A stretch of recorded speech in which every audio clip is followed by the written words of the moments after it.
Episode 15 showcased the 2 core scenarios that deer hunters now look for. Get lucky and have a doe bolt by your stand, or use the time of year against the bucks while they're out searching.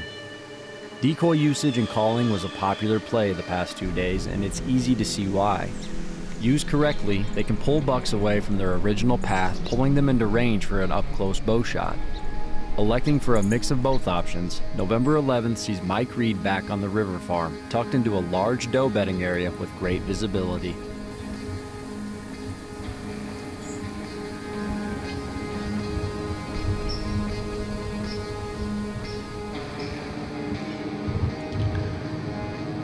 He's going towards the little buck. Yeah, it's broken too.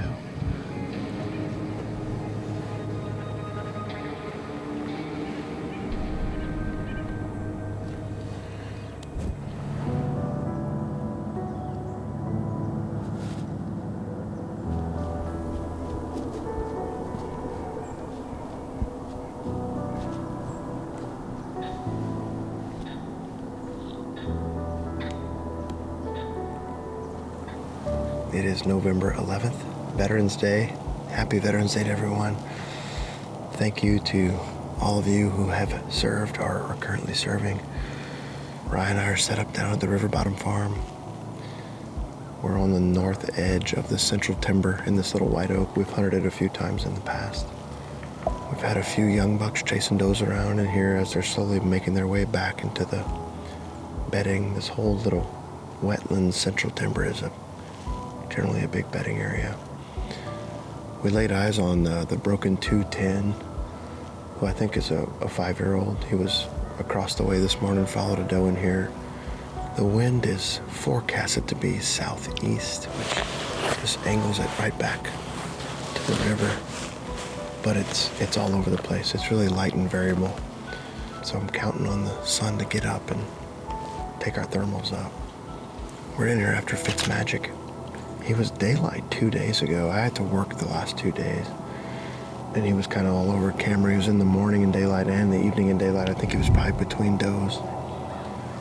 We made a short hunt yesterday evening on that lane, just a little bit closer to the ag fields because we got in here late.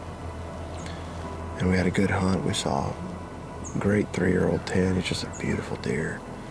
I did get an update on Rocky. One of the neighbors ended up shooting him 2 days ago. So Rocky is officially no longer. And I was really appreciative he let me know. That way I don't spend a whole lot of time chasing him. It's about 30 degrees right now, so it's pretty chilly. High humidity, you can feel the moisture in the air, so it makes it a little extra cold. But the sun's coming up. Highs around 50 today. Hopefully Fitzmagic shows up.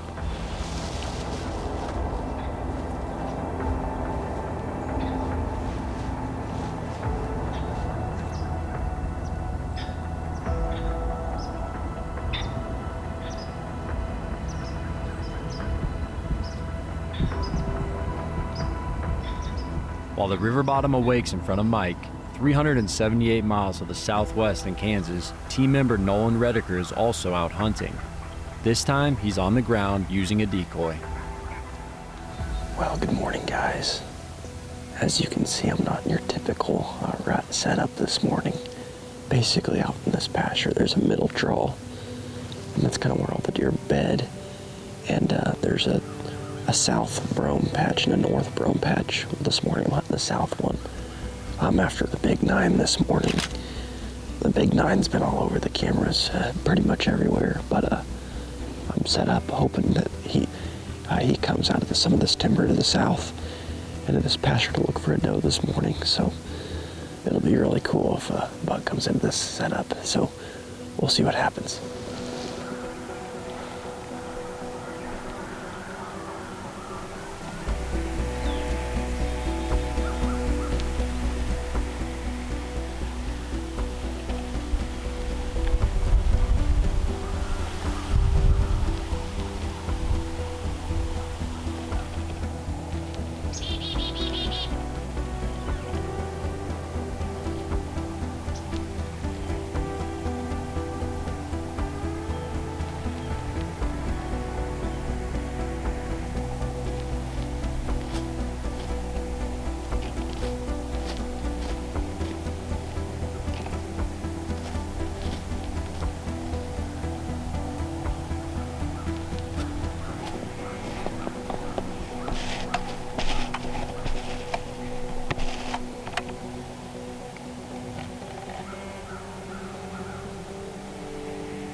cool was that?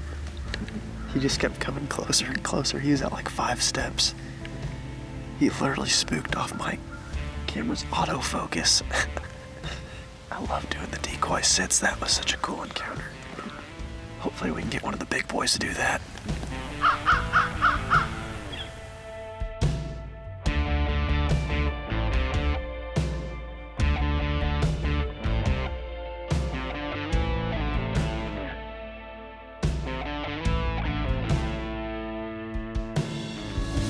While Nolan waits on the Big 9, 408 miles to the east back in Iowa, Gavin Koterba is finally back in the woods. With many options to choose from, Gavin selects the spot he calls the duck pond on the public land he's hunted all season. It's November 11th today. Back out on the public. We came in here to this, we're calling it the duck pond set because it's right next to this old dried up pond or something. This spot is right on the edge of the big bedding area. A lot of the deer hopefully will be kind of cruising this or coming in and out of here looking for does. Feels like any day now we're gonna encounter this 6x5 again. He's been decently active in here. We will see. Hopefully it's a good morning.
Giant.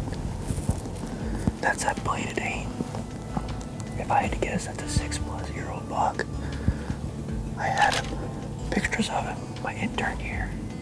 Last year, pictures of him. Never hunted in here, and then this year got him back again. He's got me shook up a little bit, just a little. I mean, that was like such a nail-biting encounter. Breaking branches off and rubbing and scraping and everything. The lockdown phase at its finest, I guess.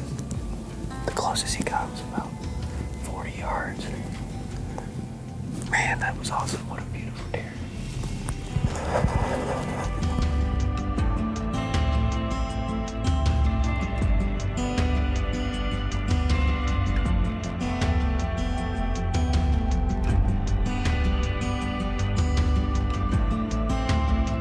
Already experiencing a great hunt, Gavin settles in with high hopes that the doe will lead the bladed 8 by his stand. Back on the river farm, Mike Reed's hunt hasn't skipped a beat.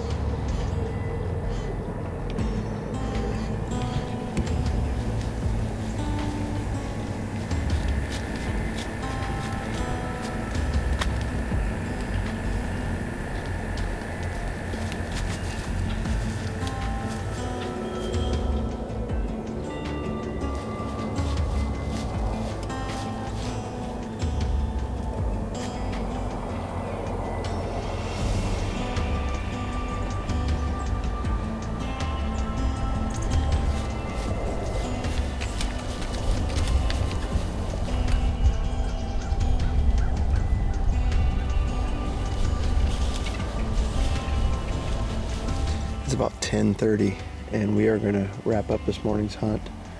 Pretty much constant activity the whole time we were here. It's the time of year, you know, it's feast or famine. I mean, it's, especially if you're hunting one particular deer, you know, they get locked with a doe, you just won't see them for 3 days. And so we just gotta stay patient and put our time in.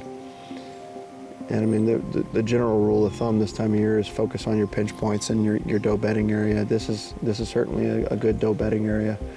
And I think if Fitz wasn't with the doe, you know, we probably would have seen him this morning based on how active he's been. But we're gonna get packed up and we'll see you guys this afternoon. Mulling over his options for the evening hunt, Mike heads to the drawing board to make a plan. That same day, 130 miles to the southwest, Caleb Greiner is also on stand, still trying to put the pieces together on the buck he calls Junkyard.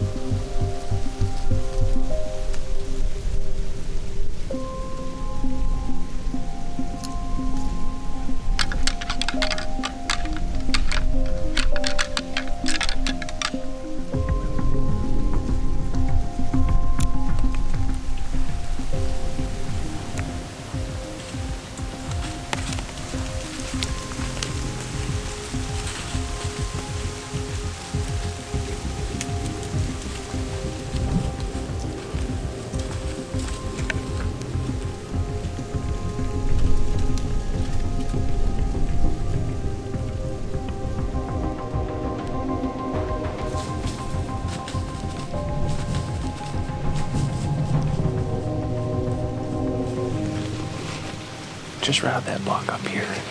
Man, I could have whacked him right here at probably 15, 20 yards, but it looked like a 3 or 4 year old. Thinking about this spot, we're right next to bedding, big funnel. I think this is going to be a really good 11 to maybe 2 o'clock spot, maybe even afternoon, but I think the bucks are going to be cruising here. Since I don't feel like we're in the game as far as these deer naturally coming right next to the stand, I think we gotta go grab a decoy, get it right in here real quick.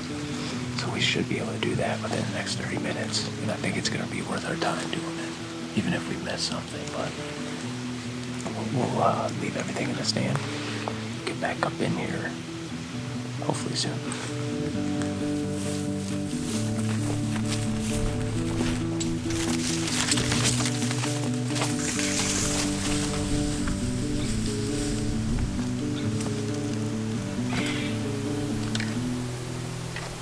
With the newly placed decoy set, Caleb hops back in the tree for the evening hunt.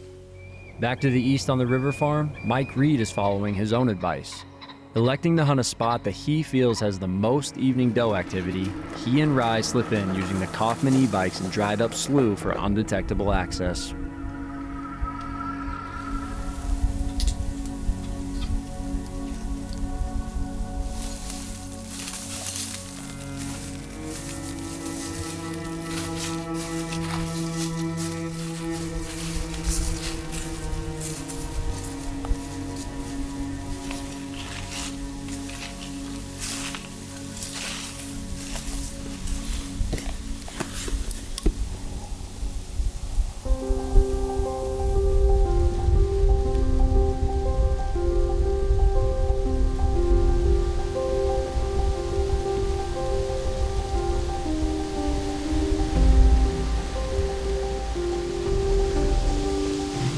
just got set up here for the afternoon.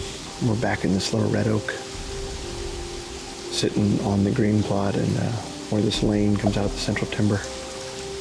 Wind is closer to predicted. It's a little more east than what they have forecasted, but at least has a decent amount of south in it. It still feels nice and cool. It's upper 40s, overcast. The pressure's still over 30.3, but it's going to be dropping over the next 24 hours. I keep coming back here because so many does come out right here in the evening. We've had a lot of great hunts, and this has been the most active area for Fitzmagic, so hopefully he shows up tonight.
Oh no.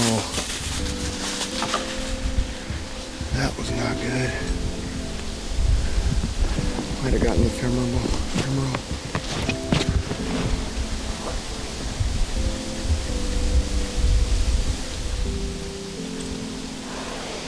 I'm guessing he's going to go down. I know. I see that. Oh, I got so lucky right there. He's definitely down. They haven't even moved. What is going on? I knew it was going to be him too. It's 3:30. 2 hours before dark. On Veterans Day. Well, we've had all these fawns sitting under us, and then we had baby 8. He's got the broken G2 come through. And all of a sudden I can hear a chase coming, but I've got all this cover in this tree, so I couldn't see. That doe came through the willow thicket, and I hear a grunt. And in my head I'm thinking, it's gonna be him. And I stop him. I tried to stop him 3 times. Finally he stopped. He was quartering away pretty hard. And I don't think my anchor point was very good. He was quartering away, like I said, pretty hard, and I was gonna shoot him to the offside leg, which would have been behind the rib cage, and it went right in front of the hip, which a lot of times if you hit right there, you can luck out, you can cut the femoral artery. I didn't see a ton of blood coming out of him, but he's dead at 75 yards, so I got bailed out right there. I mean, that kind of ruins the moment for excitement when you make a bad shot like that. But a hot doe, November 11th. He was locked on that doe, pushing her around. Well, the funnest thing about this is that my kids are down here at the cabin, so I'm gonna call my wife and have her bring them out. And then we'll all be able to go recover them together.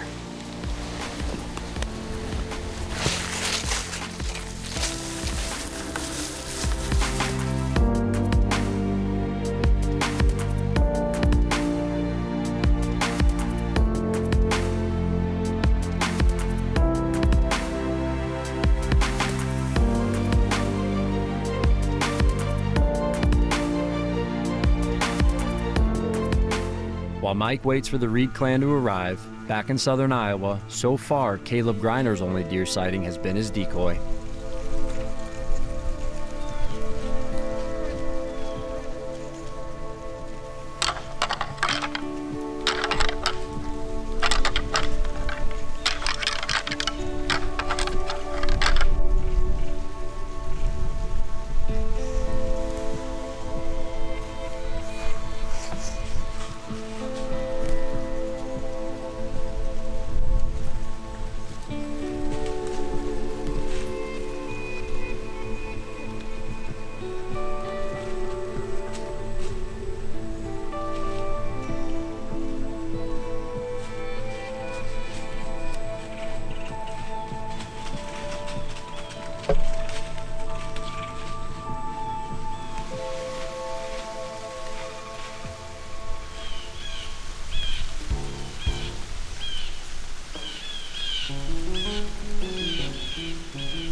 Well, that's pretty much gonna wrap it up for the night.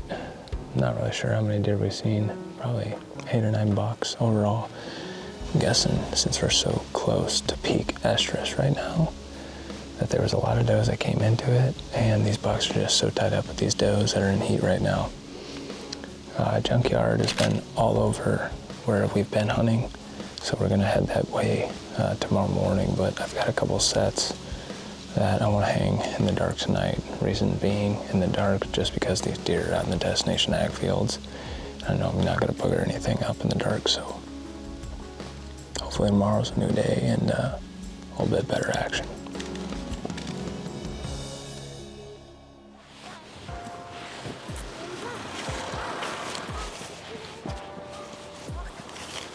Let's go, let's go, let's go. Whole crew's here? Whole crew's here. Let's see if we can stink up the woods.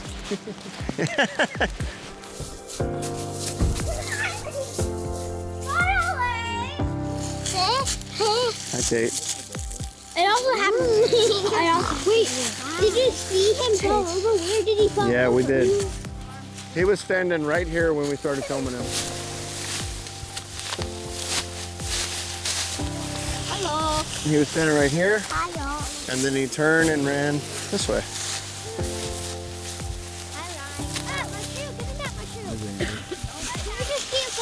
Another tip for blood trailing and a good being quiet is to not stomp on everything you're looking for blood in.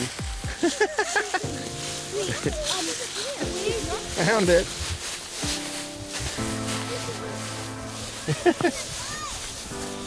Scared him. So he was quartering away really hard. Now I was aiming about right here because of where he was quartering away, but I hit him a little bit farther back. But the arrow got in there and did the trick. He didn't go very far, did he? This is Fitz. Yeah, Fitz. What do you think? Can I see?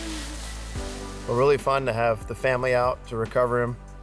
It's one of my favorite things to do is get all the kids out here and let them see the deer and find them and all that. The shot wasn't as bad as I initially felt. You know, we kind of talked about that in the tree. He was quartering away pretty hard. I'm to rise left. When we're on the edges of our platform, it's 3 or 4 feet. So from the camera angle, on my perspective, it's even a little farther quartering. And when we got up to him and saw the broadhead was actually in the offside leg, offside shoulder. So it got up into the lungs. I still think it's probably just to the left of the heart, and it probably cut that artery in the back of the leg to have him die that fast.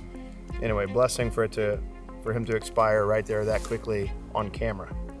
We're gonna get him loaded up and head back to the house and enjoy this the rest of the night.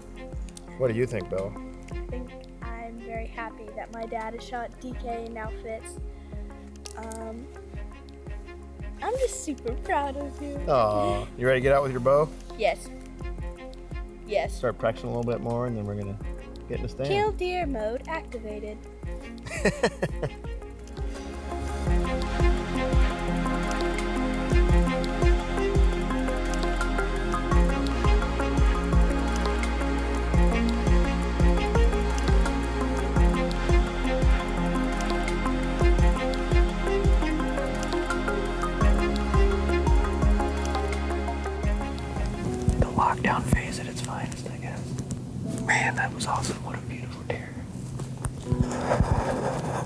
He just kept coming closer and closer. He was at like 5 steps. I love doing the decoy sits. That was such a cool encounter. Hopefully we can get one of the big boys to do that. I'm guessing, since we're so close to peak estrus right now, that there was a lot of does that came into it, and these bucks are just so tied up with these does that are in heat right now. Probably just gonna be slow hunts for maybe a couple more days. November 11th, we're into that sort of lockdown phase. This time of year, you just gotta put your time in the stand, you gotta be patient. For those of you that have been following along for the last few years, you know that my brother's a veteran. Just want to really say thank you to all the veterans out there, everyone who's currently serving and who has served in the past. Why Mike Reed will remember November 11th is up for interpretation. Maybe it'll be the end to another monster buck chase, or rather an afternoon spent in the woods with his entire family, passing down lessons and guidance with every single step. Regardless, it's now time to hang up his bow and follow blossoming hunter Bella for her long-awaited first bow hunt. Day by day, more of our team continues to disappear from this story, reaffirming the legendary season we're currently living in. For the remainder of us with tags, great news is on the horizon. Tomorrow, we get another crack at joining the party, and we know exactly where we need to be. Somewhere out there, the surge of crashing leaves echoes with an intensity that we can only hope passes by our stands, giving us the shot we've all been dreaming of. Like Mike showed us, in the flicker of a moment, dreams can take shape, and this is what drives us as we continue chasing November.